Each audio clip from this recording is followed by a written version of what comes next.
Unexpected காரியங்கள் நடக்க போகிறது. ஆமென். பக்கத்தில் பார்த்து சொல்லுங்க, எதிர்பாராத காரியங்கள் உங்கள் வாழ்க்கையில் நடக்க போகிறது.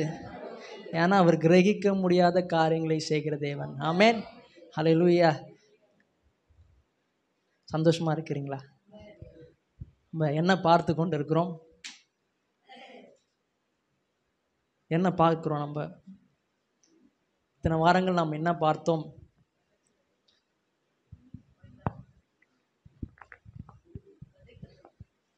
எளிதான மாற்றம். அதை குறித்து தான் நம்ம என்ன பண்ணுறோன்னா, இத்தனை வாரங்கள் நம்ம பார்த்து கொண்டு வருகிறோம். நிறைய பேருக்கு ஞாபகம் இல்லை. ஆனால் இன்றைக்கி நான் அதை பேச போகிறது இல்லை. இன்றைக்கி வேறு ஒரு காரியங்களை குறித்து நான் பேச போகிறேன். என்ன பேச போகிறேன்னா, ஆசீர்வாதத்தை குறித்து பேச போகிறேன். கர்த்தரின் ஆசீர்வாதம், அதை குறித்து பேச போகிறேன். இந்த காரியத்தை நான் போன வருஷமே நான் பேசியிருக்கேன். ஆனால் அதில் அவ்வளோ வெளிப்பாடில் அந்த வெளிச்சத்தோடு நான் பேசினேன்னு எனக்கு என்ன தெரியல. ஆனால் இன்றைக்கு நான் வெளிச்சத்தோடு நான் பேச போகிறேன். இது உங்களுக்கு ஆசீர்வாதமாக இருக்கும் என்று நான் நம்புகிறேன். ஹல்லேலூயா. ஆமென். இது ஆசீர்வாதத்தின் காலம். பக்கத்தில் பசங்க, இது ஆசீர்வாதத்தின் காலம். ஆமென். ஒரு காலம் இருக்குது. மழை காலம் இருக்குது, வெயில் காலம் இருக்குது, பனிக்காலம் இருக்குது. ஆனால் இந்த சபைக்கு ஆண்டவர் என்ன சொல்கிறாருன்னா, ஆசீர்வாதத்தின் காலம் என்று சொல்லுகிறார். ஆமென். நான் தீர்க்கதரிசி கிடையாது. ஆனால் வசனம் சொல்லுது, புதிய ஏற்பாட்டில் இருக்கிறவங்க எல்லாருமே தீர்க்கதரிசி தான். ஆமென். ஆனால் நிச்சயமாக நான் சொல்கிறேன், ஆசீர்வாதம் மழை உங்கள் வாழ்க்கையில் பெய்யும். ஹல்லேலூயா. இன்றைக்கு நான் பார்க்க போகிற காரியம் என்னென்னா, கர்த்தரின் ஆசீர்வாதம் என்ற தலைப்பில் நான் பார்க்க போகிறோம். ஆசீர்வாதம்னா என்ன அப்படின்னு சொல்லும்போது நிறைய பேர் என்ன சொல்கிறாங்கன்னா, ஆசீர்வாதம்னு சொன்னாலே அவங்களுக்கு மனசில் என்ன வருதுன்னா, பணம், நகை, வீடு, காரு. ஆசீர்வாதம் சொன்னாலே இதுதான் அவங்க மனசில் வருது. ஆனால் ஆசீர்வாதம் என்பது இது கிடையாது. ஆசீர்வாதம் என்கிறது ஒரு சக்தி, ஆசீர்வாதம் என்கிறது ஒரு பலன், ஆசீர்வாதம் என்கிறது ஒரு அபிஷேகம், ஆசீர்வாதம் என்கிறது ஒரு வல்லமை. அது என்ன பண்ணுதுன்னா, இந்த பணத்தை, நகையை, வீடை, காரை எல்லாவற்றையும் கொண்டு வருகிறது. நம்ம இந்த சக்தி தான் என்ன பண்ணுதுன்னா இதெல்லாம் கொண்டு வருகிறது. அதான் வசனம் சொல்லுகிறது. நீதிமொழிகள்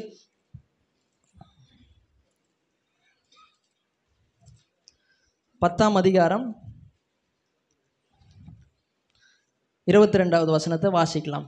கர்த்தரின் ஆசீர்வாதமே ஐஸ்வர்யத்தை தரும். அப்போ கர்த்தரின் ஆசீர்வாதமே ஐஸ்வர்யத்தை தரும். அப்போ ஆசீர்வாதம் தான் என்ன பண்ணுதுன்னா ஐஸ்வர்யத்தை கொண்டு வருகிறது. அப்போ ஆசீர்வாதம் எப்படி இருக்குன்னா, ஒரு பலனாக இருக்கிறது, ஒரு சக்தியாக இருக்கிறது, ஒரு அபிஷேகமாக இருக்கிறது, ஒரு வல்லமையாக இருக்கிறது. அதுதான் என்ன பண்ணுதுன்னா ஐஸ்வர்யத்தை கொண்டு வருகிறது. பணத்தை, நகையை, அதுக்கப்புறம் எல்லாமே சொல்லலாம். இதெல்லாம் ஐஸ்வர்யன்னு சொல்லியிருக்கிறாங்க. ஆனால் நல்வாழ்வு, சரீர சுகம், சமாதானம், இதெல்லாம் என்னன்னா ஆசீர்வாதத்தில் இருக்கிறது. இந்த ஆசீர்வாதம் தான் என்ன பண்ணுதுன்னா இந்த காரியங்கள் எல்லாம் கொண்டு வருகிறது. ஆமென். உபாகம் 8ஆம் அதிகாரம் 18வது வசனத்தை வாசிக்கலாம். உன் தேவனாகிய கர்த்தரை நினைப்பாயாக, அவரே உன் பிதாக்களுக்கு ஆணையிட்டு கொடுத்த தம்முடைய உடன்படிக்கையை உறுதிப்படுத்தும்படி இந்நாளில் உனக்கு உண்டாயிருக்கிறது போல ஐஸ்வர்யத்தை சம்பாதிக்கிறதற்கான பலனை உனக்கு அப்போ என்ன சொல்றாருன்னா, ஐஸ்வர்யத்தை சம்பாதிக்கிறதுக்கான பலனை. அப்போ இந்த பலன் தான் என்ன பண்ணுதுன்னா ஐஸ்வர்யத்தை கொண்டு வருகிறது. ஆமென். அப்போ இந்த ஆசீர்வாதம் தான் என்ன பண்ணுதுன்னா ஐஸ்வர்யத்தை கொண்டு வருகிறது. இந்த ஆசீர்வாதம் தான் என்ன பண்ணுகிறதுனா பணத்தையும், நகையையும், பொருளையும், சுக வாழ்வையும், நல் வாழ்க்கையும், சமாதானத்தை என்ன பண்ணுதுன்னா இந்த ஆசீர்வாதம் தான் கொண்டு வருகிறது. அப்போது ஆசீர்வாதம் சொல்லும் போது நம்ம என்ன சொல்லக்கூடாதுன்னா, ஆசீர்வாதம் வந்தாலே நம்ம மனசில் பொருள்லாம் வரக்கூடாது. இதெல்லாம் பொருள். ஆனால் இந்த பொருள்லாம் என்ன பண்ணுதுன்னா இந்த ஆசீர்வாதத்தின் மூலியமாக தான் இந்த பொருட்கள் எல்லாம் வருகிறது. ஆமென். ஹல்லேலூயா. மாங்காய் மரத்தில் மாங்காய் காய்க்கிறதுனால மாமரம்னு சொல்கிறோமா, இல்லை மாமரத்தினால அது மாங்காய் காய்க்கிறதா? மாங்காய் காய்க்கிறதுன்னு மாமரம் சொல்லுவீங்களா, இல்லை மாமரனால அது மாங்காய் காய்க்கிறதா? மாமரனால அதில் மாங்காய் காய்க்கிறது. அப்போ ஆசீர்வாதம் தான் என்ன பண்ணுதுன்னா ஐஸ்வர்யத்தை கொண்டு வருகிறது. ஆமென். ஹல்லேலூயா. பாருங்கள், நாம் ஆசீர்வாதமாக இருப்பது தான் தேவனுடைய சித்தமாக இருக்கிறது. ஆமென். நம்ம மேலே சாபம் இல்லை. பக்கத்தில் பார்த்து உங்கள் மேலே சாபம் இல்லை, உங்கள் மேலே ஆசீர்வாதம் இருக்குது. ஏன்னா ஆசீர்வாதம் தேவனுடைய சித்தம். நிறைய நாள் என்ன சொல்லி கொடுத்தாங்கன்னா சாபம் சாபம் சாபம், சாபத்தை உடைக்கிறேன் சாபத்தை. ஆனால் வசனம் என்ன சொல்லுகிறேன்னா ஆசீர்வாதம் தான் தேவனுடைய சித்தமாக இருக்கிறது. வசனம் சொல்லுகிறது ஆதியாகமம் 1ஆம் அதிகாரம் 28வது வசனம். பின்பு தேவன் அவர்களை நோக்கி, நீங்கள் பலுகி பெருகி பூமியை நிரப்பி அதை கீழ்ப்படுத்தி சமுத்திரத்தின் மச்சங்களையும் ஆகாயத்து பறவைகளையும் பூமியின் மேல் நடமாடுகிற சகல ஜீவ ஜந்துக்களையும் ஆண்டு கொள்ளுங்கள் என்று சொல்லி தேவன் அவர்களை ஆசீர்வதித்தார். தேவன் அவர்களை ஆசீர்வதித்தார். ஆண்டவர் என்ன பண்றாருன்னா ஃபர்ஸ்ட் மனுஷனை உண்டாக்குறார். ஆதாமி ஏவாளை உண்டாக்குகிறார்.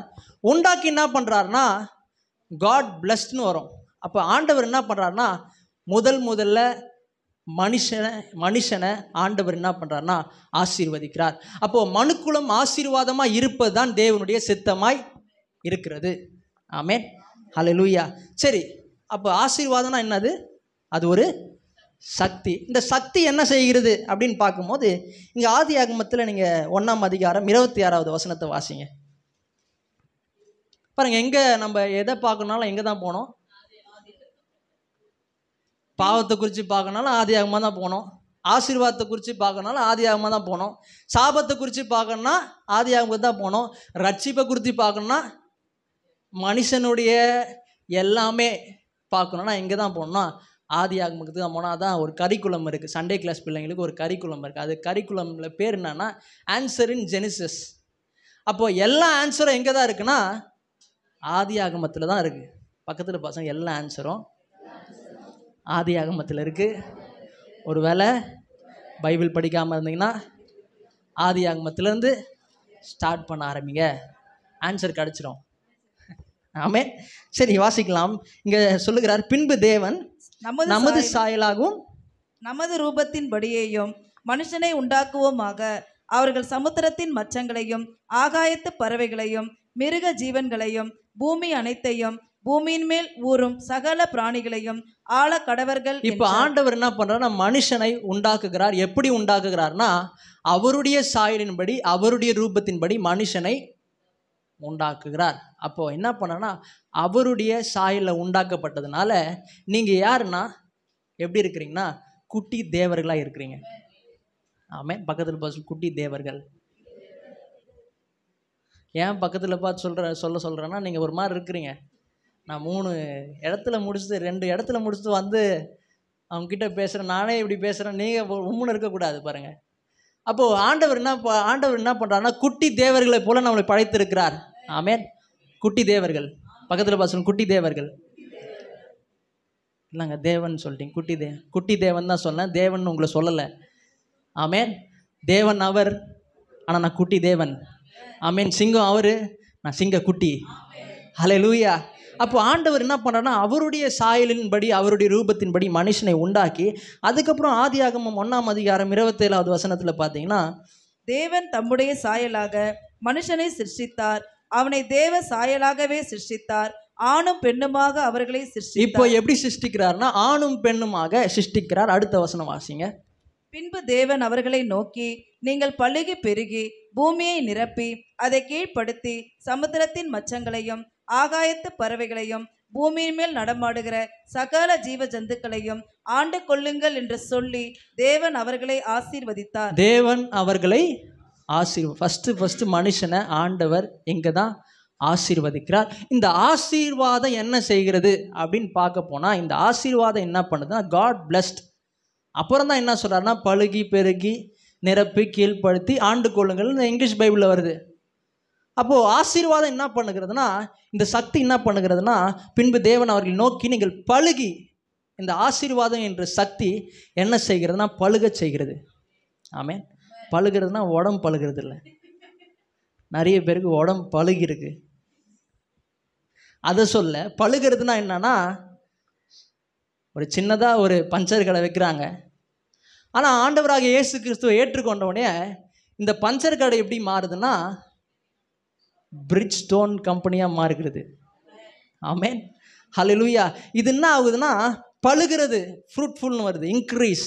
அப்போ என்ன ஆகுதுன்னா இந்த சக்தி என்ன பண்ணுதுன்னா ஃப்ரூட்ஃபுல்லாக கொண்டு வருகிற இன்க்ரீஸை இந்த சக்தி என்ன பண்ணுதுன்னா கொண்டு வருகிறது. அப்புறம் சொல்கிறாரு இந்த சக்தி என்ன பண்ணுதுன்னா பெருகச் செய்கிறது. பெருகச் செய்கிறதுனா என்னன்னா மல்டிப்ளை. இந்த ஆசீர்வாதம் என்னும் சக்தி என்ன பண்ணுதுன்னா பெருகச் செய்கிறது. பாருங்கள், 10,000 ரூபாய் சேலரி வாங்கிட்டு இருக்காங்க. ஆனால் சபைக்கு வந்தோடனே, இயேசுவை ஏற்றுக்கொண்டோடனே என்ன ஆகுதுன்னா இந்த சக்தி என்ன பண்ணுதுன்னா பெருகச் செய்கிறது. 10,000 ரூபாய் வாங்கிட்டு இருந்தவங்க இப்போ எவ்வளோ வாங்குறாங்கன்னா 20,000 ரூபாய் வாங்க ஆரம்பிச்சிட்டாங்க. அப்போ இந்த சக்தி என்ன பண்ணுதுன்னா பெருகச் செய்கிறது. ஆமென், ஹல்லேலூயா. அது மட்டும் இல்லை, இந்த சக்தி என்ன பண்ணுதா நிரப்ப செய்கிறதா. வீடே இல்லாமல் இருக்கிறாங்க, ஆனால் சர்ச்சுக்கு வராங்க. சர்ச்சுக்கு வந்தோடனே என்ன ஆகுறாங்கன்னா வீடு கட்டாங்க. வீடு கட்டினது மட்டும் இல்லை, வீட்டில் பொருள் எல்லாம் நிரம்பி இருக்கிறது. டைனிங் டேபிள் இருக்கிறது, வாஷிங் மிஷின் இருக்கிறது, சோஃபா இருக்கிறது, கட்டில் இருக்கிறது. ஏன்னா இவங்க மேலே ஆசீர்வாதம் என்ன பண்ணுச்சுன்னா இப்போ நிரப்ப ஆரம்பிச்சு. அதுக்கப்புறம் பார்த்தீங்கன்னா கீழ்ப்படுத்தினா சப்டியூன்னு வருது ஆங்கிலத்தில். சப்டியூன்னா என்னன்னு பார்த்தீங்கன்னா ஆதியாகமம் 1ஆம் அதிகாரத்தில் 1-3 வசனங்களை வாசிக்கலாம். ஆதியிலே தேவன் வானத்தையும் பூமியையும் சிருஷ்டித்தார். பூமியானது ஒழுங்கின்மையும் வெறுமையுமாய். இப்போ என்ன இருக்குன்னா பூமியானது ஒழுங்கின்மையும். ஆண்டவர் என்ன பண்ணார்? ஆதியிலே தேவன் வானத்தையும் பூமியையும் சிருஷ்டித்தார். ஆனால் இப்போ ஆண்டவர் படைத்த விதத்தில் இப்போ பூமி இல்லை. பூமி எப்படி ஆயிடுச்சுன்னா ஒழுங்கின்மயமாக ஆயிடுச்சு. ஆண்டவர் படைச்சார், ஒழுங்காக படைச்சார். ஆனால் இப்போ பிசாசு என்ன பண்ணிட்டான்னா அதை ஒழுங்கில்லாமல் மாற்றிட்டான். ஆனால் இப்போ என்ன பண்ணுறாருனா இந்த கீழ்ப்படுத்துகிற சக்தி என்ன பண்ணுது, ஆசீர்வாதம் என்ற சக்தி என்ன பண்ணுதுன்னா ஒழுங்காக இல்லாத எல்லாத்தையும் என்ன பண்ணுறாருனா ஒழுங்குபடுத்துகிறது. ஆமென். ஒழுங்கின்மையும் வெறுமையும், எல்லாம் வெறுமையாக இருக்கிறது, எல்லாம் குறைவாக இருக்கிறது. ஆனால் இந்த ஆசீர்வாதம் என்ற சக்தி என்ன பண்ணுதுன்னா வெறுமையில் நிறைவை கொண்டு வருகிறது. ஆமென். அதுக்கப்புறம் சொல்கிறாரு ஆழத்தின் மேல் இருள் இருந்தது. இருள், இந்த ஆசீர்வாதம் என்ன பண்ணுதுன்னா இருள் இருக்கிற இடத்துல வெளிச்சத்தை கொண்டு வருகிறது. ஆமென். நான் வீட்டுக்கு போகும்போது பார்த்தீங்கன்னா லைட்லாம் போட்டிருப்பாங்க. ஆனால் அவங்க வீட்டில் என்ன இருக்குன்னா லைட்லாம் போட்டிருந்தாலும் இருள் தெரிஞ்சிடும். அவங்க வீட்டில் சாபம் என்கிற இருள் இருக்கிறது. ஆனால் ஆசீர்வதிக்கப்பட்டவன் உள்ளே போய் ஜெபிக்கும் பொழுது அந்த இருள் எல்லாம் வெளியே போகிறது. ஆமென், ஹல்லேலூயா. இந்த சக்தி என்ன பண்ணுதுன்னா எல்லாவற்றையும் கீழ்ப்படுத்துகிறது. ஆமென். அதுக்கப்புறம் சொல்கிறாரு இது என்ன பண்ணுதுன்னா ஆண்டு கொள்ள செய்கிறது. டொமினியன், அதன் மேலே ஒரு ரூலிங் பவரை நமக்கு கொடுக்கிறது. ஆமென். இருள் மேலே, ஒழுங்கின்மை மேலே, வெறுமை மேலே என்ன பண்ணுறாருன்னா நம்மை அதிகாரத்தை செலுத்த வைக்கிறார். இந்த சக்தி என்ன பண்ணுதுன்னா அது மேலே ஒரு ஆண்டு கொள்ள வைக்கிறது. ஆமென், ஹல்லேலூயா. அப்போ இந்த சக்தி என்ன பண்ணுது? பழுகச் செய்கிறது, பெருகச் செய்கிறது, நிரப்பச் செய்கிறது, கீழ்ப்படுத்துகிறது, ஆண்டு கொள்ள செய்கிறது. ஆமென். நான் சொல்லுகிறேன், நீங்கள் ஆசீர்வதிக்கப்பட்டவர்கள். நீங்கள் என்ன ஆகும்னா உங்கள் மேலே இருக்கிற சக்தி என்ன பண்ணணும்னா பழுகச் செய்யும். உங்கள் மேலே இருக்கிற சக்தி பெருகச் செய்யும். உங்கள் மேலே இருக்கிற சக்தி நிரப்ப செய்யும். உங்கள் மேலே இருக்கிற சக்தி கீழ்ப்படுத்தும். உங்கள் மேலே இருக்கிற சக்தி ஆண்டு கொள்ள செய்யும். ஆமென். அப்போ ஆசீர்வாதத்துடைய அர்த்தம் என்னதுன்னா இதான்: பழுக, பெருக, நிரப்ப, கீழ்ப்படுத்த, ஆண்டு கொள்ள. எத்தனை பேர் சொல்லுங்க நான் ஆசீர்வதிக்கப்பட்டவன்? ஆமென், ஹல்லேலூயா. அப்போது இந்த அர்த்தம் மட்டும் இல்லை, இன்னொரு அர்த்தத்தையும் சொல்கிறாங்க. ஃப்ரெண்ட்ஸில் ஆசீர்வாதத்துக்கு என்ன சொல்கிறாங்க? பெனடிக்ஷன் சொல்கிறாங்க. பெனடிக்ஷன்னா கடைசியாக முடிக்கும் போது என்ன பண்ணுறாரு பாஸ்டர்? ஆசீர்வாதத்தை சொல்லி முடிக்கிறாரு. பெனடிக்ஷன்னா என்ன? பெனேனா என்னதுன்னா குட்னு சொல்கிறாங்க. டிக்ஷன்னா என்னதுன்னா வேர்ட்ஸ். அப்போ ஆசீர்வாதத்துக்கு இன்னொரு அர்த்தம் என்னன்னா நல்ல வார்த்தைகள். ஆமென். ஆரோனை பார்த்து என்ன சொல்கிறாருன்னா நல்ல வார்த்தையை சொல்லுன்னு சொல்லிட்டு என்னாகமத்தில் அவர் சொல்லுகிறார். அப்போது ஒரு அர்த்தம் என்னன்னா இந்த சக்தி என்ன பண்ணுதுன்னா பழுகச் செய்கிறது, பெருகச் செய்கிறது, நிரப்பச் செய்கிறது, கீழ்ப்படுத்த செய்கிறது, ஆண்டு கொள்ள செய்கிறது. ஆமென், ஹல்லேலூயா. அப்போது நம்ம ஆசீர்வாதமாக இருப்பது தான் தேவனுடைய சித்தம். ஆனால் இப்போ என்ன நடக்குதுன்னா பாவம் வந்தோடனே என்ன வந்துச்சுன்னா சாபம் வந்துச்சு. ஆனாலும் தேவன் அவருடைய சித்தத்தை மாற்றவில்லை. ஆமென். ஆதியாகமம் 3ஆம் அதிகாரம்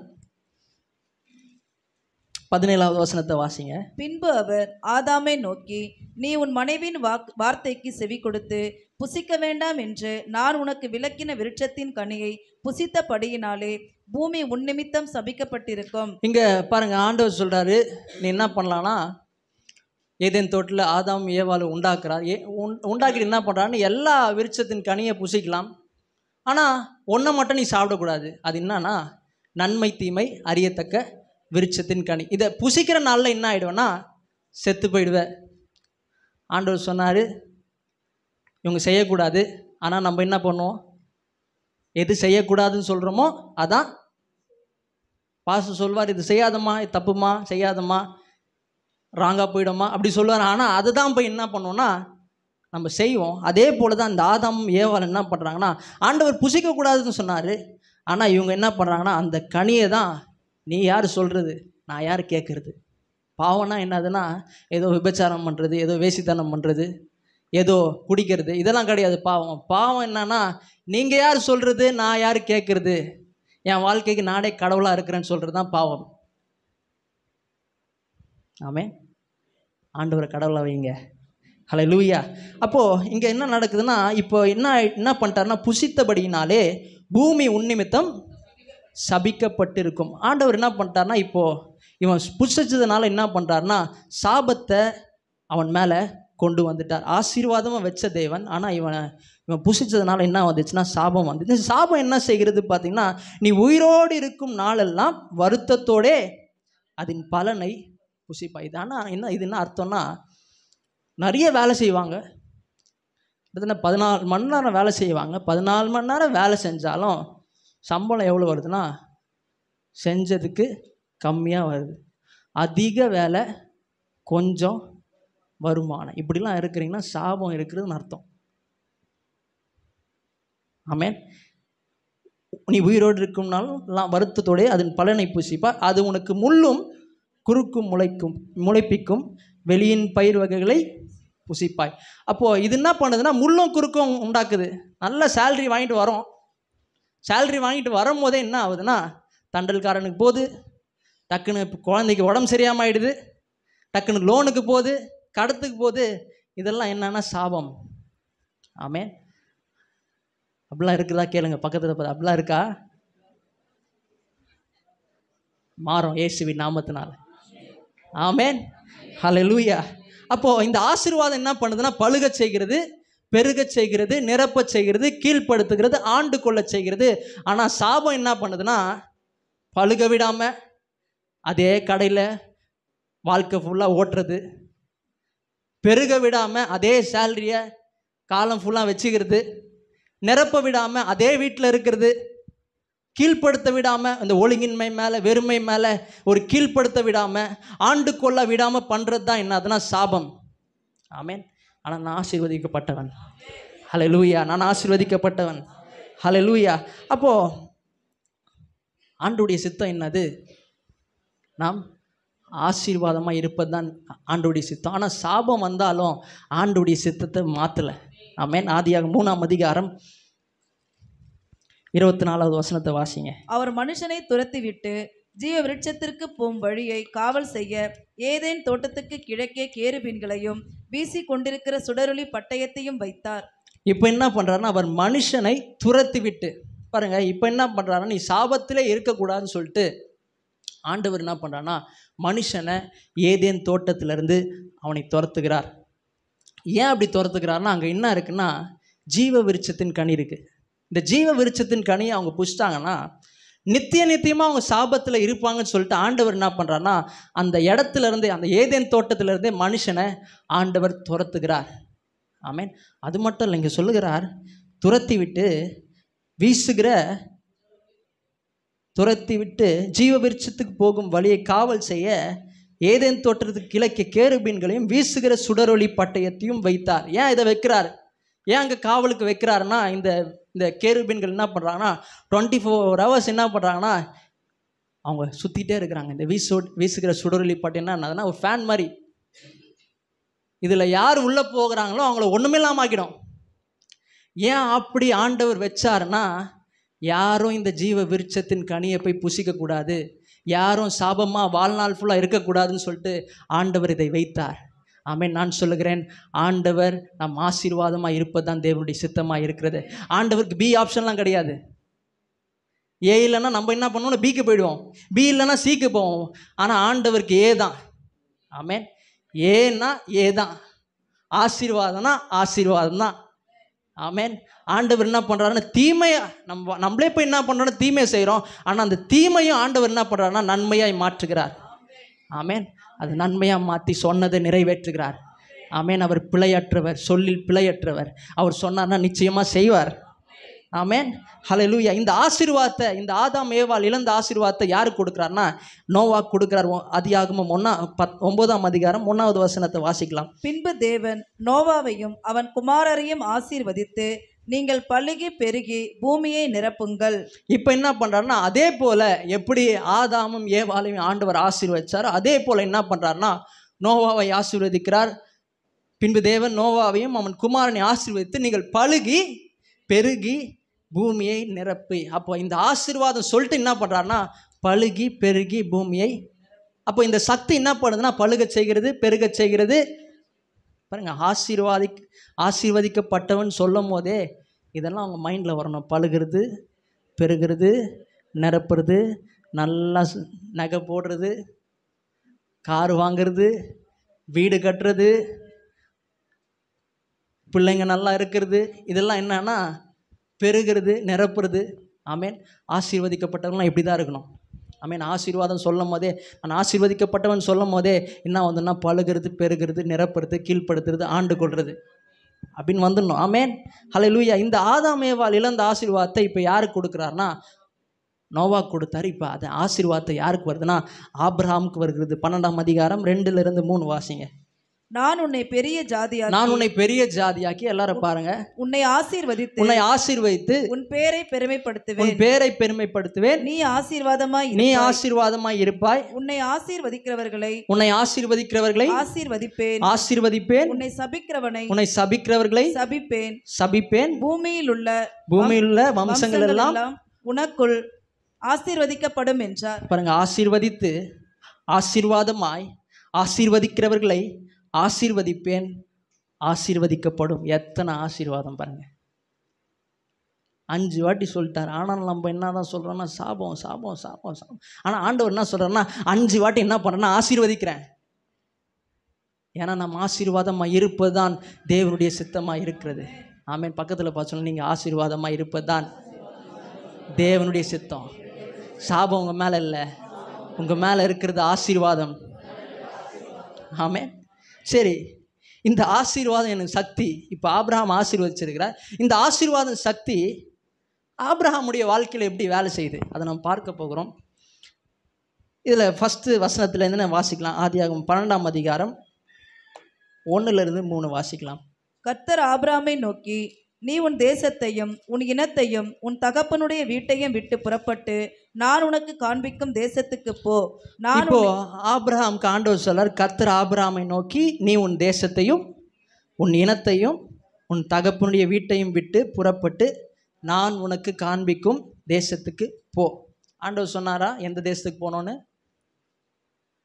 சொல்லலாம் இல்லை. நம்ம கிட்ட சொன்னால் கூட இந்த இடத்துக்கு போன்னு சொன்னால் கூட நம்ம யோசிப்போம். ஆனால் இவருக்கு ஆபிரகாமுக்கு எதுவும் சொல்ல, நான் உனக்கு காட்டுறேன்னு இப்போ அப்படின்னு சொல்கிறாரு. கர்த்தர் ஆபிரகாமை நோக்கி உன் தேசத்தையும் உன் தேசத்தை விட்டு உன் இனத்தை விட்டு உன் தகப்பனுடைய வீட்டை விட்டு நான் உனக்கு காண்பிக்கும் தேசத்துக்கு போ. இப்போ என்ன பண்ணுறாருன்னா அடுத்த வசனத்தில் என்ன பண்ணுறாருன்னா, நான் உன்னை பெரிய ஜாதியாக்கி, நான் உன்னை பெரிய ஜாதியாக்கி, உன்னை ஆசீர்வதித்து, உன் பேரை பெருமைப்படுத்துவேன், நீ ஆசீர்வாதமாய் இருப்பாய், உன்னை ஆசீர்வதிக்கிறவர்களை ஆசீர்வதிப்பேன், உன்னை சபிக்கிறவனை சபிப்பேன், பூமியில் உள்ள வம்சங்கள் எல்லாம் உனக்குள் ஆசீர்வதிக்கப்படும் என்றார். இப்போ போல் சொன்னாரு. ஆனா போறதுக்கு முன்னாடி என்ன பண்றாருன்னா ஆசீர்வச்சிடறார். ஆசீர்வச்சோடனே அடுத்த வசனத்தில் பார்த்தீங்கன்னா, கர்த்தர் ஆபிரகாமுக்கு சொன்னபடியே அவன் புறப்பட்டான், லோத்தும் அவனோடு கூட போனான். ஆபிரகாம் ஆரானை விட்டு புறப்பட்ட போது 75 வயது உள்ளவனாக இருந்தான். இப்போ ஆண்டவர் சொன்னவனே என்ன பண்ணுறான்னா அவன் கிளம்புறான். அவன் எத்தனை வயசில் கிளம்புறான்? 75 வயசில் போக சொன்னால் போவீங்களா? என் பிள்ளைங்க தான் என்ன பார்த்துக்கணும், நான்லாம் போக மாட்டேன்னு சொல்கிறீங்க. அப்போ ஆண்டவரை விசுவாசி அந்த ஆசீர்வாதத்தை மட்டும் நம்பி என்ன பண்ணுறான்னா ஆபிரகாம் ஆண்டவர் சொன்னாருன்னு அவன் என்ன பண்ணுறான்னா போகிறான். போகும்போது என்ன நடக்குது? இப்போ இவன் மேலே என்ன இருக்கிறது சொல்லுங்கள்? ஆசீர்வாதம் இருக்குது. இந்த ஆசீர்வாதம் என்ன செய்யுதுன்னு பார்க்க போகிறோம். பாருங்கள், அடுத்த வசனம் வாசிங்க. 5வது வசனம். ஆபிரகாம் தன் மனைவியாகிய சாராயையும் தன் சகோதரனுடைய குமாரனாகிய லோத்தையும் தாங்கள் சம்பாதித்திருந்த தங்கள் சம்பத் எல்லாவற்றையும் ஆரானிலே சவதரித்த ஜனங்களையும் கூட்டிக் கொண்டு அவர்கள் கானான் தேசத்துக்கு புறப்பட்டு போய். இப்போ எல்லாரையும் கூட்டிட்டு எங்க போறாருன்னா கானான் தேசத்துக்கு போறாரு. கிட்டத்தட்ட என்ன சொல்றாங்கன்னா 300 பேர்கிட்ட 300 பேர் என்ன பண்றாங்கன்னா ஆபிரகாமு கூட வராங்களாம்.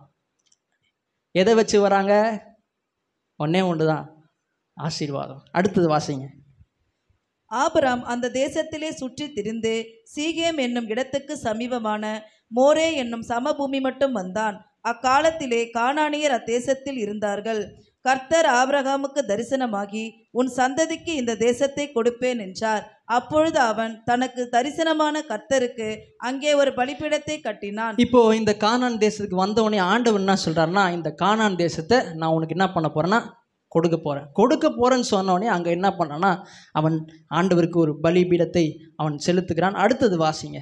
பின்பு அவன் அவ்விடம் விட்டு பெயர்ந்து பெத்தேலுக்கு கிழக்கே இருக்கும் மலைக்கு போய் பெத்தேல் தனக்கு மேற்காகவும் ஆயி கிழக்காகவும் இருக்க கூடாரம் போட்டு அங்கே கர்த்தருக்கு ஒரு பலிபீடத்தை கட்டி கர்த்தருடைய நாமத்தை தொழுது கொண்டான். அதன்பின் ஆபிராம் புறப்பட்டு தெற்கே பிரயாணம் பண்ணி கொண்டு போனான். அத்தேசத்திலே பஞ்சம் உண்டாயிற்று. தேசத்திலே பஞ்சம் கொடிதாய் இருந்தபடியால் ஆபிராம் எகிப்து தேசத்திலே தங்கும்படி அவ்விடத்துக்கு போனான். இப்போ அங்க போயிட்டான், கானான் தேசத்துக்கு போயிட்டான். கானான் தேசத்துல என்ன வந்துச்சுன்னா பஞ்சம் வந்துச்சு. ஆனா இந்த பஞ்சத்தின் மத்தியில இந்த ஆசீர்வாதம் என்ன செய்கிறது? ஆமே, பஞ்சத்துல இருக்கிறீங்களா?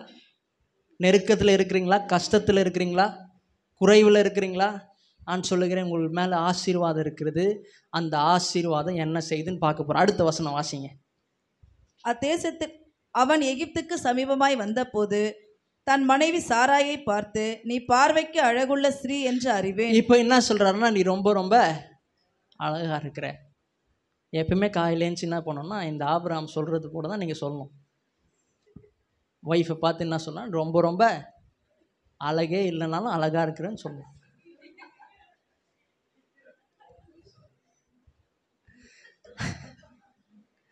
பாருங்க, நம்ம தேவனுடைய சாயலில் படைக்கப்பட்டிருக்கோம்.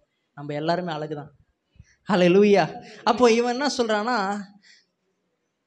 எத்தனாவது வசனம்?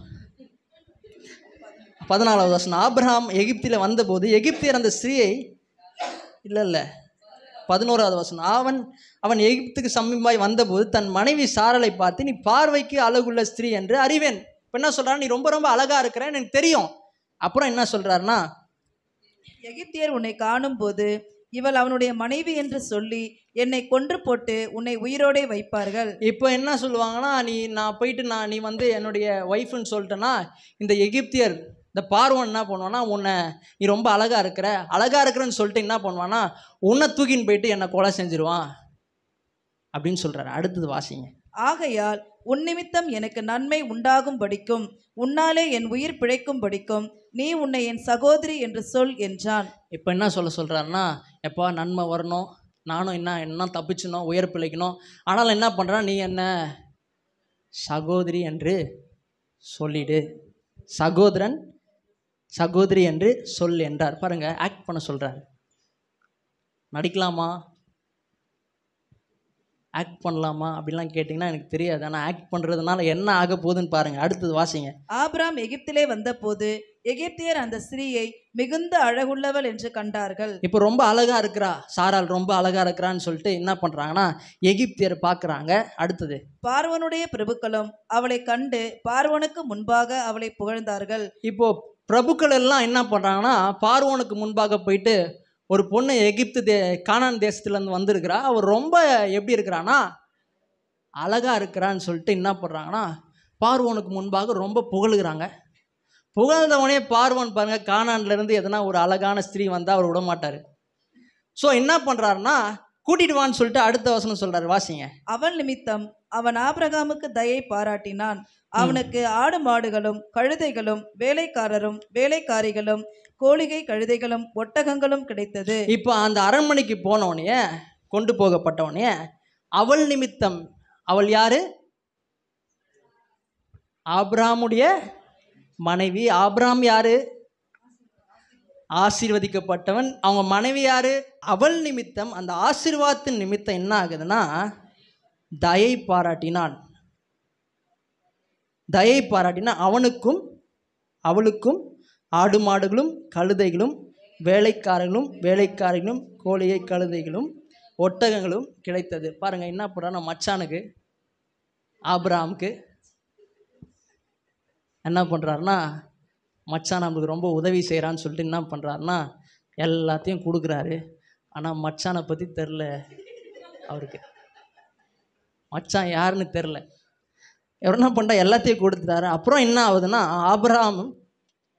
ஆபிரகாமுடைய மனைவியாகிய சாராயின் நிமித்தம் கர்த்தர் பார்வோனையும் அவன் வீட்டாரையும் மகா வாதைகளால் வாதித்தார். இப்போ என்ன பண்ணுறாருன்னா ஆபிரகாமின் நிமித்தம் சாராயின் நிமித்தம் கர்த்தர் பார்வோனையும் அவன் வீட்டாரையும் மகாவாதையினால் வாதிக்கிறாருன்னா அங்கே சொன்னார், நான் உன்னை ஆசீர்வதிக்கிறவர்களை ஆசீர்வதிப்பேன், உன்னை சபிக்கிறவர்களை சபிப்பேன். பாருங்க, ஆபிரகாமுடைய ஆசீர்வாதத்து மேலே யாருன்னா கையை வச்சாங்கன்னா, எதனா பண்ணாங்கன்னா ஆண்டவர் சும்மா விட மாட்டார்.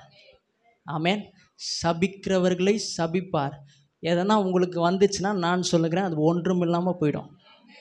உங்களுக்கு விரோதமாக எழும்புகிறாங்களா, ரொம்ப பயங்கரமாக பண்ணுறாங்க, நான் சொல்லுகிறேன் உங்கள் மேலே இருக்கிற ஆசீர்வாதம் என்ன பண்ணுதுன்னா உங்களுக்கு விரோதமாக எழும்புகிற ஆயத்தை வாய்க்காமல் போக செய்கிறது. இப்போ இவனை மேலே கையை வைக்கிறான். கையை வச்சவனே என்ன ஆகுதுன்னா பார்வோனுடைய இதுவில் என்ன வருதுன்னா வாதை வருகிறது. அதுக்கப்புறம் வாசிங்க.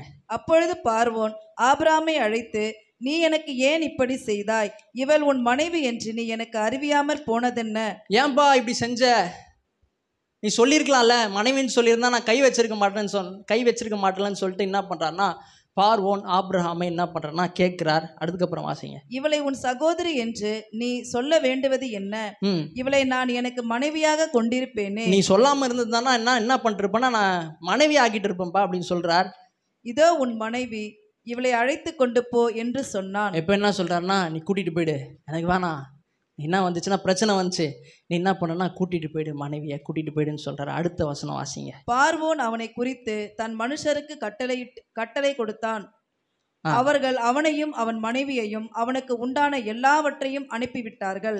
இப்போ என்ன பண்ணுறாங்கன்னா அவர்கள் அவனையும் அவன் மனைவியும் என்ன பண்ணான்னா அவனையும் அனுப்பிச்சிடுறாங்க, அவன் மனைவியும் அனுப்பிச்சிடுறாங்க. அது மட்டும் இல்லை, அவனுக்கு உண்டான எல்லாவற்றையும் கொடுத்தால. பார்வோன் நிறைய ஆடு மாடுகள் இந்த ஒட்டகங்கள் இதெல்லாம் கொடுத்தால. இதெல்லாம் என்ன பண்ணுறான், நீயே எடுத்துக்கோ. வரும்போது எப்படி வந்தான்? பஞ்சத்தில் வந்தான், ஒன்றுமே இல்லாமல் வந்தான். ஆனால் இந்த ஆசீர்வாதம் என்ற சக்தி என்ன பண்ணுதுன்னா எடுத்துகிட்டு போயிடுன்னு சொல்லுது. ஆமேன். நீங்கள் ஒன்றுமே இல்லாமல் இருக்கலாம். நான் சொல்கிறேன், உங்கள் மேலே இருக்கிறது ஆசீர்வாதம் என்னும் சக்தி.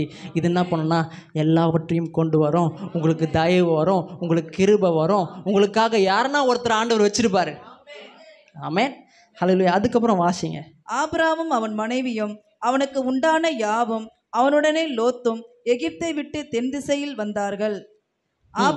ஆபிரகாம் மிருக ஜீவன்களும் வெள்ளியும் பொன்னுமான ஆசிகளை உடைய சீமானாய் இருந்தான். இப்போ ஒன்றுமே இல்லாமல் வந்தார், ஆண்டவருடைய ஆசீர்வாதம் மட்டும் வச்சுன்னு வந்தார் பாருங்க. அந்த சக்தி என்ன பண்ணுச்சுன்னா இப்போ சீமானாய் மாட்டினது. ஆமேன். நான் சொல்லுங்க, ஒன்றுமே இல்லாமல் இருக்கலாம், நாங்கள் கூட ஒன்றுமே இல்லாமல் தான் இருந்தோம். ஆனால் இன்றைக்கி நல்லா இருக்கிறோம். ஏன்னா இந்த ஆசீர்வாதம் எங்கள் மேல் இருக்கிறது.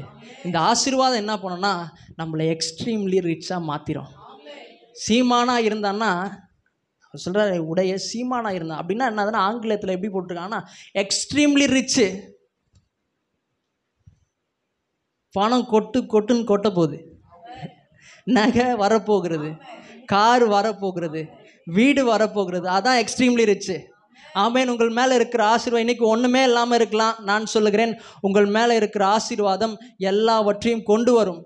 நீங்கள் கொஞ்ச நாளில் சீமானாய் மாறிடுவீர்கள். கை தட்டுறதில்லை, நம்புறதில்லை. நான் சொல்லுகிறேன், விசுவாசினால் தேவனுடைய விசுவாசின்னு நான் சொல்கிறேன், கண்டிப்பாக நடக்கும். ஆமேன். அப்போது என்ன சொல்கிறாருன்னா, நான் உன்னை ஆசீர்வதிக்கிறவர்களை ஆசீர்வதிப்பேன், உன்னை சபிக்கிறவர்களை சபிப்பேன். என்ன பண்ணுறாருன்னா பார்வோன் யார் ஆசீர்வதிக்கிறார்? ஆபிரகாமை ஆசீர்வதிக்கிறார். இப்போ ஆசீர்வதித்ததுனால ஒரு 100 வருஷம் கழிச்சு என்ன வருதுன்னா அங்கே பஞ்சம் வருகிறது எகிப்து தேசத்தில். இப்போ எகிப்து தேசத்தில் பஞ்சம் வரும்பொழுது இப்போ யோசேப்பை கொண்டு அந்த தேசத்தை ஆசீர்வதிக்கிறார். நான் சொல்லுகிறேன், உங்களை ஆசீர்வதிக்கிறவர்களை அவர் ஆசீர்வதிப்பார். ஆமென். உங்களை ஆசீர்வதிச்சாங்கன்னா, யாரன்னா ஆசீர்வதிக்கிறாங்கன்னா, நான் சொல்லுகிறேன் அவர்கள் ஆசீர்வாதமாக இருப்பார்கள். அது மட்டும் இல்லை, உங்களை சபிக்கிறாங்கன்னா, உங்களுக்கு விரோதமாக பண்ணுறாங்கன்னா, ஆண்டவர் அவர்களை சும்மா விட மாட்டார். ஆமென். இதுதான் ஆசீர்வாதம். ஆமென். நான் சொல்லுங்க, உங்களை ஆசீர்வதிக்கிறவர்களை ஆசீர்வதிப்பார், உங்களை சபிக்கிறவர்களை சபிப்பார். பாருங்க, தாவீது பாருங்க, கோலியாத்து பாருங்க, தாவீதுக்கு விரோதமாக வந்தான். ஆனால் அவனுக்கு தெரில இவன் ஆசீர்வதிக்கப்பட்டவன். அவனை என்ன பண்ணுறான்னா ஒன்றுமே இல்லாமல் ஆக்கிட்டான். ஆமென். உங்களுக்கு விரோதமாக வரலாம், நான் சொல்கிறேன் அவங்க ஒன்றுமே இல்லாமல் ஆயிடுவாங்க. ஹல்லேலூயா. இப்போ இந்த சக்தி என்ன செய்கிறது? என்ன எப்படி செய்கிறதுன்னா, வேலை செய்கிறது. ஒன்றுமே இல்லாமல் இருந்தான், பஞ்சத்தில் இருந்தான், பஞ்சம் வந்துச்சு கானான் தேசத்தில். ஆனால் அவன் அங்கே எகிப்துக்கு போகிறான். ஆனால் அந்த ஆசீர்வாதம் என்ன பண்ணுதுன்னா, போகும்போது அவன் சீமானாய் போகிறான். ஆமென். நான் சொல்லுங்க, உங்கள் மேலே ஆசீர்வாதம் இருக்கிறது. ஆமென். ஹல்லேலூயா. இதை தான் என்ன சொல்கிறாருன்னா பவுல் அப்படி சுவிசேஷத்தில், இதான் ஆபிரகாமுக்கு எப்படின்னா, இந்த சுவிசேஷம் தான் முன் அறிவிக்கப்பட்டதான். கலாத்தியர் 3ஆம் அதிகாரம் 8வது வசனத்தை வாசிக்கலாம். மேலும் தேவன் விசுவாசத்தினாலே புற ஜாதிகளை நீதிமான்கள் ஆக்கிறார் என்று வேதம் முன்னாக கண்டுதான் உனக்குள் சகல ஜாதிகளும் ஆசீர்வதிக்கப்படும் என்று ஆபிரகாமுக்கு சுவிசேஷமாய் முன்னறிவித்தது. ஆபிரகாமுக்கு என்ன ஆச்சுன்னா, சுவிசேஷமாக முன்னறிவிக்கப்பட்டது. என்ன சுவிசேஷமாக முன்னறிவிக்கப்பட்டது? என்ன சுவிசேஷமாக முன்னறிவிக்கப்பட்டதுன்னா, இவன் மூலியமா எப்படி உன்னை வச்சு உன்னுடைய சகல ஜாதிகளையும் ஆசீர்வச்சனோ, அதே போல் ஒரு நாள் கிறிஸ்துவின் மூலயமா இந்த சகல ஜாதிகள் ஆசீர்வதிக்கப்பட போகிறது. ஆமென். ஹல்லேலூயா. இன்னைக்கு நம்ம கிறிஸ்துவை ஏற்றுக்கொண்டதுனால வசனம் சொல்கிறது, மரத்திலே தூக்கப்பட்டவன் எவனும் 13வது வசனம் வாசிங்க. மரத்திலே தூக்கப்பட்ட எவனும் சபிக்கப்பட்டவன் என்று எழுதி இருக்கிறபடி கிறிஸ்து நமக்காக சாபமாகி நியாயப்பிரமாணத்தின் சாபத்திற்கு நம்மை நீங்களாக்கி மீட்டு கொண்டார். ஆபிரகாமுக்கு உண்டான ஆசீர்வாதம் கிறிஸ்து இயேசுவினால் புற ஜாதிகளுக்கு வரும்படியாகவும் ஆவியை குறித்து சொல்லப்பட்ட வாக்குத்தத்தத்தை நாம் விசுவாசத்தினாலே பெறும்படியாகவும் இப்படி ஆயிற்று. பாருங்க, லோத்து என்ன பண்றாருன்னா, ஆபிரகாமை விசுவாசிச்சார். ஆமென். பிதாவாகிய தேவன் என்ன பண்றாருன்னா, ஆபிரகாமோடு உடன்படிக்கை பண்ணுகிறார். உடன்படிக்கை பண்ணி என்ன பண்றாருன்னா, ஆபிரகாம் ஆசீர்வதிக்கிறார். இப்போ ஆபிரகாம் மேல ஆசீர்வாதம் இருக்கிறதுனால லோத்து என்ன பண்றான்னா, ஆபிரகாமை விசுவாசிக்கிறான். விசுவாசோனே லோத்தும் ஆசீர்வதிக்கப்பட்டான். ஆமென். அடுத்த வசனம்லாம் பார்த்தீங்கன்னா 2 பேருக்கு சண்டை வருது. 2 பேரும் ஆசீர்வாதம் மாறிட்டாங்க. அதே போல தான் பிதாவாகிய தேவன் இயேசுவோடு உடன்படிக்கை பண்ணினார். இன்னைக்கு லோத்து மாதிரி நம்ம இயேசு கிறிஸ்துவை விசுவாசித்தோம். இன்றைக்கு இயேசு கிறிஸ்துவின் மூலியமாய் நாம் ஆசீர்வதிக்கப்பட்டிருக்கிறோம். ஹல்லேலூயா. எப்படி ஆபிரகாமை ஆசீர்வதிச்சாரோ, ஆபிரகாமுக்கு எப்படின்னா ஒரு படம் போல காட்டுறாரு. எப்படி உன்னை வச்சு உன்னுடைய ஜாதிகளெல்லாம் ஆசீர்வதிக்கிறனோ, அதே போல் ஒரு நாள் இயேசு வரப்போகிறார். இயேசுவின் மூலியமா யாரெல்லாம் இயேசுவை ஏற்றுக்கொள்கிறார்களோ, யாரெல்லாம் இயேசு கிறிஸ்துவை விசுவாசிக்கிறாங்களோ, அவங்க சந்ததி எல்லாம் ஆசீர்வதிக்கப்பட போகிறதுன்னு ஒரு முன்னாக ஒரு ஃபோர்சிங்காக என்ன பண்ணுறாருன்னா பிக்சர் போட்டு காட்டுறாரு. அதான் வசனம் சொல்லி எபேசியர் 1ஆம் அதிகாரம் 3வது வசனத்தை வாசிங்க. நம்முடைய கர்த்தராகிய இயேசு கிறிஸ்துவின் பிதாவாகிய தேவனுக்கு ஸ்தோத்திரம்.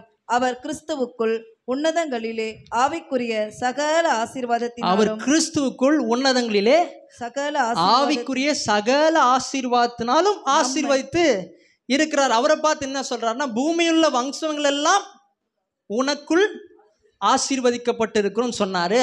அதே போல இன்றைக்கு கிறிஸ்துவுக்குள் உன்னதங்களிலே ஆவிக்குரிய சகல ஆசீர்வாதத்தினாலும் நம்மை ஆசீர்வதித்திருக்கிறார். ஆமென். எப்படி ஆசீர்வதிக்கப்பட்டோம்? கிறிஸ்துவின் மூலியமா பிதாவாகிய தேவன் கிறிஸ்துவோடு உடன்படிக்கை பண்ணினார். உடன்படிக்கை பண்ணனால நானும் லோத்து மாதிரி இருந்தேன், ஆனால் இயேசுவை விசுவாசித்தேன். இயேசுவை விசுவாசித்த உடனே எனக்கும் ஆசீர்வாதம் வந்தது. ஆமென். ஹல்லேலூயா. நீங்கள் சொல்லுங்கள், நான் உங்களை பார்த்து சொல்கிறேன், நீங்கள் பக்கத்தில் பார்த்து சொல்லுங்கள், நீங்கள் ஆசீர்வதிக்கப்பட்டவர்கள். உங்கள் மேலே சாபம் இல்லை, உங்கள் மேலே வியாதி இல்லை, உங்கள் மேலே வறுமை இல்லை, உங்கள் மேலே குறைவு இல்லை, சமாதான குறைச்சல் இல்லை. நீங்கள் ஆசீர்வதிக்கப்பட்டவர்கள். ஆமென். இந்த உலகம் சாபம் நிறைஞ்ச உலகம் தான், சபிக்கப்பட்ட உலகம் தான். பிரச்சனை வருதுதான், பஞ்சம் வருதான், நெருக்கம் வருதான், கடன் பிரச்சனை வருதான், இயலாமை வருதான். ஆனால் அதுக்கு மேலே ஒரு சக்தி இருக்கிறது, அதுதான் ஆசீர்வாதம். ஆமென். பாருங்கள், ஃப்ளைட்லாம் என்ன பண்ணுவாங்கன்னா, ஃப்ளைட்டு ஏற முடியாது. ஏன்னா புவி ஈர்ப்பு சக்தி என்ன பண்ணுதுன்னா, இப்போ இது இப்படி வச்சிங்கன்னா கீழே போட்டோம்னா, கையை விட்டோன்னா கீழே போயிடும். அதே போல் தான் ஃப்ளைட்டு ஏறணுன்னா என்ன பண்ணுறாங்கன்னா, புவி ஈர்ப்பு சக்தி கீழே இழுக்குது. இந்த சாபம் என்ன பண்ணுதுன்னா கீழே இழுக்கிறது நம்மளை. ஆனால் அதுக்கு மேலே ஒரு சக்தியை வச்சு என்ன பண்ணுறாங்கன்னா ஃப்ளைட்டை பறக்க வைக்கிறாங்க. பாருங்கள், இந்த சாபம் இழுத்தா கூட அதுக்கு மேலே ஒரு சக்தி இருக்குது, அதான் ஆசீர்வாதம். இந்த ஆசீர்வாதம் என்கிற சக்தி இருக்கிறதுனால நீங்கள் மேலே போக ஆரம்பிப்பீங்க. ஆமென். ஹல்லேலூயா. பக்கத்தில் பாசுங்க, நீங்கள் ஆசீர்வதிக்கப்பட்டவர், உங்கள் மேலே சக்தி இருக்குது. இன்னைக்கு பஞ்சத்தில் இருக்கலாம், இன்னைக்கு நெருக்கத்தில் இருக்கலாம், இன்னைக்கு கடன் பிரச்சனை இருக்கலாம், இன்னைக்கு வீடு கட்ட முடியாத நிலைமையில் இருக்கலாம். ஆனால் நான் சொல்லுகிறேன், உங்கள் மேலே ஆசீர்வாதம் இருக்கிறது. இது உங்களை உயரங்களுக்கு கொண்டு போகும். நீங்கள் செல்வ சீமானாய் மாறுவீர்கள். கையை தட்டுங்க, நடக்கும், நிச்சயமாக நடக்கும். பாட்டு இருக்கு, சுற்றியுள்ள கண்கள் அதை பார்க்கும். பாருங்க, கிறிஸ்தவனா அப்படிதான். கிறிஸ்தவனா ஆசீர்வதிக்கப்பட்டவர்கள். அவங்க எங்கே போனாலும் பழுகுவாங்க, பெருகுவாங்க, நிரப்புவாங்க, கீழ்ப்படுத்துவாங்க, ஆண்டு கொள்வார்கள். அதான் கிறிஸ்தவர்கள். ஆமென். ஹல்லேலூயா. அப்போ ஏன் நான் இன்னைக்கு நல்லா இல்லை, ஏன் எனக்கு பிரச்சனையோடு இருக்கிறேன், ஏன் எனக்கு கஷ்டத்தோடு இருக்கிறேன், நான் ஆசீர்வதிக்கப்பட்ட வந்தேன், நான் ஏன் இன்னைக்கு இந்த நிலைமையில் இருக்கிறேன் அப்படின்னு உங்களுக்கு எண்ணம் வந்துச்சுன்னா, நான் சொல்லுகிறேன், அடுத்த மாதம் 4வது வாரம் வாங்க, என்ன பிரச்சனைன்னு சொல்கிறேன். ஆமென். எல்லாரும் எழுந்து நிற்கலாம். எது மெசேஜ் மறந்தாலும் பிளைனை மறக்காதீங்க. பிளைன் ரொம்ப முக்கியமான எல்லா மெசேஜுக்கும் அதான் முக்கியமானது. பிளைனை போல் கீழே இழுத்தாலும் அதுக்குள்ளே ஒரு பவரை கொடுத்துக்கிறாங்க. ஆமென். உங்களுக்குள்ளே ஒரு பவர் இருக்குது. எவ்வளோ தான் தருத்திரம் பிடிச்சி கீழே இழுத்தாலும், பலவீனம் பிடிச்சி இழுத்தாலும் உங்களுக்குள்ளே ஒரு சக்தி இருக்குது. ஆமென். அது ஐஸ்வர்யத்தை சம்பாதிக்கிற பலன். அல்லேலூயா. எல்லாரும் கண்களை மூடுவோம், எல்லாரும் தேவனை நோக்கி பார்ப்போம், எல்லாரும் ஜெபம் பண்ணுவோம். அல்லேலூயா. ஆண்டவரே, உம்மை உயர்த்துகிறோம். நீர் எவ்வளோ நல்லவர் ஆண்டவரே. ஆண்டவரே, கர்த்தருடைய ஆசீர்வாதமே ஐஸ்வர்யத்தை தரும்னு சொல்லி வேதம் சொல்லுகிறது. உங்கள் ஆசீர்வாதம் எங்கள் மேலே இருக்கிறதுனால கண்டிப்பாக நாங்கள் ஐஸ்வர்யங்களாக மாறுவோம் ஆண்டவரே. ஆண்டவர், நாங்கள் இருக்கிற நிலைமையில் இருக்க மாட்டோம். ஏன்னா உங்களை நாங்கள் தேடி இருக்கிறோம், உங்களை நாம் நம்பி இருக்கிறோம். அன்றைக்கி ஆண்டவர் லோத்து ஆண்டவரே ஆபிரகாமை நம்பினது போல் இன்றைக்கி இயேசுவை நாங்கள் நம்பி இருக்கிறோம். இயேசு தான் எங்களோட உடன்படிக்கை பண்ணியிருக்கிறார், நாங்கள் அவரோட உடன்படிக்கை பண்ணியிருக்கிறோம். அதனால் அவருடைய ஆசீர்வாதம் எங்கள் மேலே இருக்கிறதுனால அந்த சக்தி எங்களை ஐஸ்வர்யானுக்குள்ளே மாற்றம்பா. ஆண்டவரே, உம்மை உயர்த்துகிறோம், உம்மை துதிக்கிறோம் ஆண்டவரே, உம்மை ஸ்தோத்தரிக்கிறோம். ஒருவேளை நெருக்கத்துக்குள்ளே இருக்கிறீங்களா, பிரச்சனைக்குள்ளே இருக்கிறீங்களா, உங்கள் மேலே ஆசீர்வாதம் இருக்குது. அந்த ஆசீர்வாதம் உங்களுக்காக வேலை பார்க்கும். நீங்கள் அதுக்காக நீங்கள் முயற்சி பண்ண தேவையில்லை. ஆனால் கர்த்தருடைய ஆசீர்வாதம் ஒரு மனுஷன் மேலே இருந்துன்னா அவனை கண்டிப்பாக அது வேலை பார்த்து அவனை மேலே கொண்டு வரும். இந்த நாட்களில் உங்கள் மேலே இருக்கிற சக்தி, உங்கள் மேலே இருக்கிற ஆசீர்வாதம் உங்களுக்காக வேலை பார்க்கும். ஹல்லேலூயா. அதுக்கு ஒன்று தான். அன்னைக்கு லோத்து, அன்னைக்கு ஆபிரகாம் கூடவே போனான். இன்னைக்கு இயேசு கூடவே நீங்கள் வர வர வர வர அது வேலை பார்க்க ஆரம்பிக்கும். எல்லாரும் கண்களை மூடி, ஆண்டவரே உங்களை நம்புறேன்ப்பா. ஆண்டவரே, அன்னைக்கு ஆபிரகாமுக்கு உண்டான ஆசீர்வாதம் கிறிஸ்துவ மூலியமாய் புறச்சாதியாய் இருக்கிற எங்கள் மூலியமாய் வரும்படியாய் ஆண்டவரே நீங்கள் எங்களுக்கு உதவி செஞ்சீங்களே. எல்லாரும் பிதாவுக்கு நன்றி செலுத்துவோம். ஆண்டவரே, உம்மை உயர்த்துகிறோம், உம்மை துதிக்கிறோம். ஆண்டவரே, உமக்கு நன்றி செலுத்துகிறோம், நன்றி செலுத்துகிறோம், நன்றி செலுத்துகிறோம். ஆண்டவரே, உம்மை துதிக்கிறோம். ஆண்டவரே, ஆண்டவரே, இந்த நாட்களில் ஆண்டவரே, ஒருவேளை நான் சாபத்தில் இருக்கிற நெருக்கங்கள் இருக்கிறனாலும் ஆண்டவரே, அந்த சக்தி வேலை பார்த்தாலும் இவங்க மேலே இருக்கிற ஆசீர்வாதம் ஆண்டவரே வேலை பார்க்கும்படியாய் ஆண்டவரே, இந்த நாட்களில் ஆண்டவரை உங்களையே நோக்கி பார்க்குற கிருபை ஒவ்வொருத்தருக்கும் பெருகிட்ட நான் சொல்லி ஜெபிக்கிறோம்ப்பா. ஆண்டவரே, உம்மை உயர்த்துகிறோம், உம்மை துதிக்கிறோம். செய்தி கொடுத்த மகனை கூட நாங்கள் ஆசீர்வதிக்கிறோம். ஆயிரங்களுக்கு ஆசீர்வாதமாக மாற்றுங்க. அது மட்டும் இல்லை, செய்தி கேட்ட ஒவ்வொருத்தரையும் ஆண்டவரை இன்னைக்கு நான் ஆசீர்வாதத்தின் உடையவனாக இருக்கிறேன்ற அந்த ஒரு நினைப்பு வரட்டும். ஆண்டவரே, ஆண்டவரே, நான் இப்போ கஷ்டப்படுறேன், ஆனாலும் என் மேலே ஆசீர்வாதம் இருக்குது. ஆண்டவரே, என் மேலே ஆசீர்வாதத்தை நான் சுமந்து கொண்டு போகிறேன். கண்டிப்பாக நான் மேலே வருவேன், நான் சீமானா வருவேன்ற அந்த நம்பிக்கையோடு கடந்து போக கர்த்தர் கிருபை செய்யும்படியாக நாங்கள் செபிக்கிறோம். வந்த ஒவ்வொருத்தரையும் ஆசீர்வதிக்கிறோம். கிருபையினால மூடிக்கொள்ளுங்க. இயேசு கிறிஸ்துவின் நல்ல நாமத்தில் செபிக்கிறோம் எங்கள் ஜீவனுள்ள நல்ல பிதாவே, ஆமென். நல்ல ரசியன் சொல்றேன், ஆத்துமாவே கர்த்தரை ஸ்தோத்திரி, என் முழு உலகமே பரிசுத்த நாமத்தை நாமத்தை ஸ்தோத்திரி. என் ஆத்துமாவே கர்த்தரை ஸ்தோத்திரி. கர்த்தர் செய்த சகல உபகாரங்களை மறவாதே. இப்பொழுதும் கர்த்தராகிய இயேசு கிறிஸ்துவின் கிருபையும் பிதாவாகிய தேவனுடைய அன்பும் பரிசுத்த ஆவியானுடைய ஐக்கியமும் இன்றும் என்றும் சதா காலங்களிலும் நம் அனைவரோடு இருப்பதாக. ஆமென்.